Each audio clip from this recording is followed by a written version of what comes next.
Ano ba talaga ang ibig sabihin ng matipon o marapture?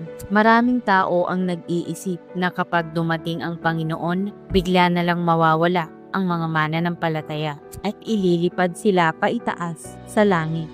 Iniisip ng iba, habang nasa trabaho ka, bigla na lang mawawala ang katabi mo, o habang nagmamaneho ka, mawawala na lang bigla ang passenger mo. Pero ito ba talaga ang sinabi ng Panginoon? Tingnan natin ang sinabi niya.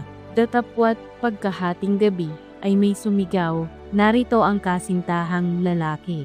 Magsilabas kayo upang salubungin siya. Inirinig ng aking mga tupa ang aking tinig, at sila'y aking nakikilala, at sila'y nagsisisunod sa akin. Makapansin mo, hindi sinabi ng Panginoon na aantayin nating lumipad pataas sa himpapawid.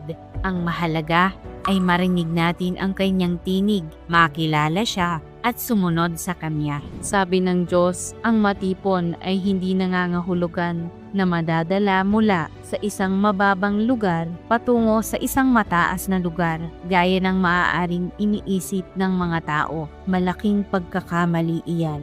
Ang matipon ay tumutukoy sa aking pagtatalaga, at pagkatapos ay pagpili. Nakaukol ito sa lahat ng aking itinalaga at pinili. Ibig sabihin, kapag narinig mo ang tinig ng Diyos at tinanggap mo ang kanyang bagong gawain, iyon ang tunay na pagtipon o rapture.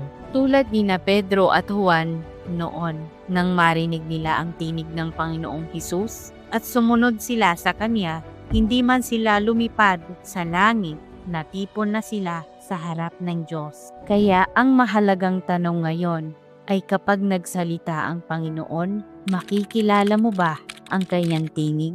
Mga kapatid, huwag tayong basta maghintay lamang ng himala sa langit habang napapalampas natin ang tinig ng Diyos. Layo na ang panahon para maghanap, makinig, at maging handa. Kung nais mong mas maintindihan kung paano maririnig ang tinig ng Diyos at masunod ang kanyang mga yapak sa mga huling araw, maaari kang mag-comment ng "Ako ay handa".